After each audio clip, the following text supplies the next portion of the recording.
Alright, well, I kind of wanted to make this video on fake NGK plugs. A lot of people talk about them, but all these plugs had 5,000 miles on them. And yes, I did drop... Which one was it? Oh, this one here. When I was taking them out, replacing them. But I want you to focus on this one right here. This one here. Probably, I think, from a different batch. Maybe I had left over from last time. And look at the differences of this one that seems to be fake. I would assume it's fake. Look at the electrodes, wore down way more than the other ones, right?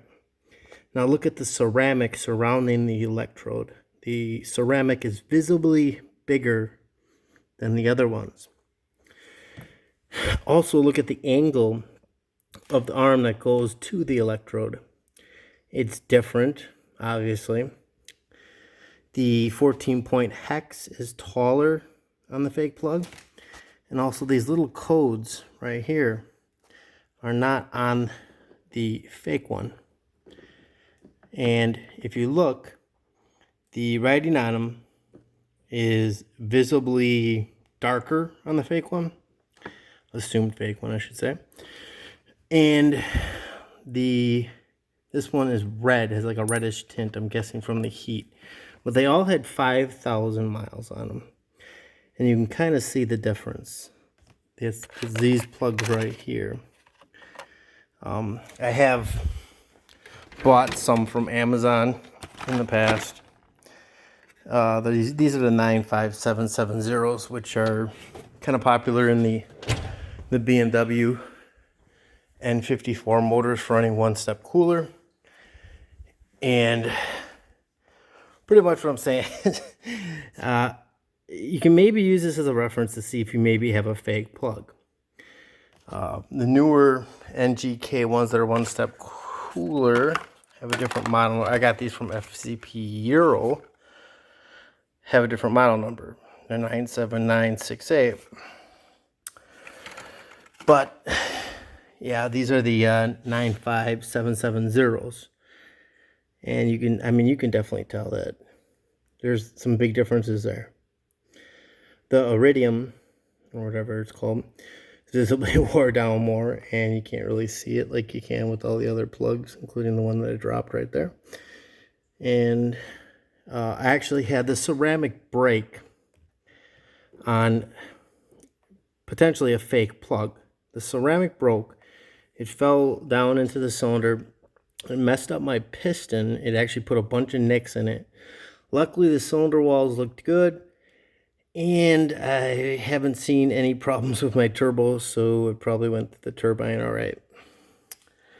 But I am kind of worried about the hot spots that could potentially develop, because, yeah, you don't want any pre-ignition. But here they are again.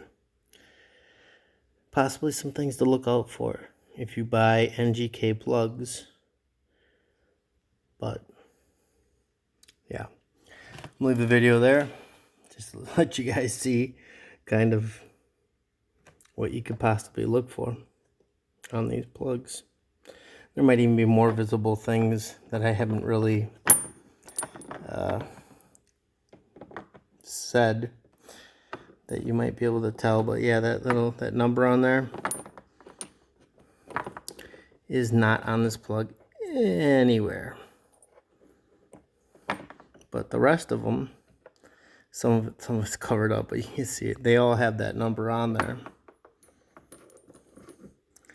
And like I said, the model number writing is visibly more, it's a lot more bolder, darker than the probably fake plug. But yeah, keep an eye out for that, because if that ceramic breaks, yeah, it made a pretty bad misfire, and it definitely nicked up my piston quite a bit.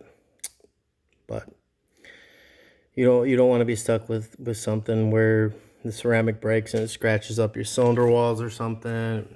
Maybe gets stuck in the turbine, or not stuck in the turbine, but messes up the turbine.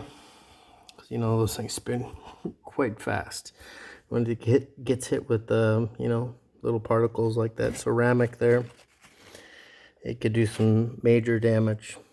And it also looks like, you know, you obviously wouldn't get as much performance out of a plug like that it has the iridium pretty much not visible, really.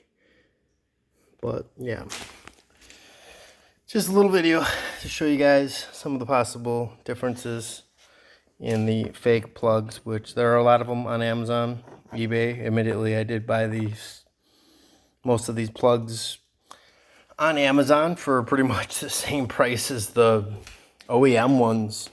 So yeah, that kind of disturbs me a little bit.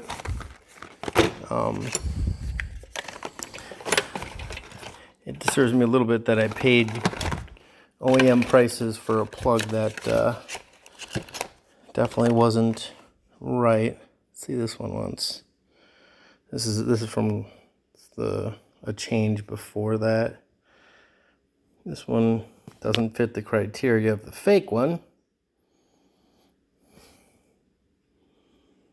but looks like there's some oil in there. I think that's maybe when I had an oil leak on cylinder. Well, not an oil leak, but like a valve cover leak that happened around cylinder 3, I believe it was. But that's all fixed now.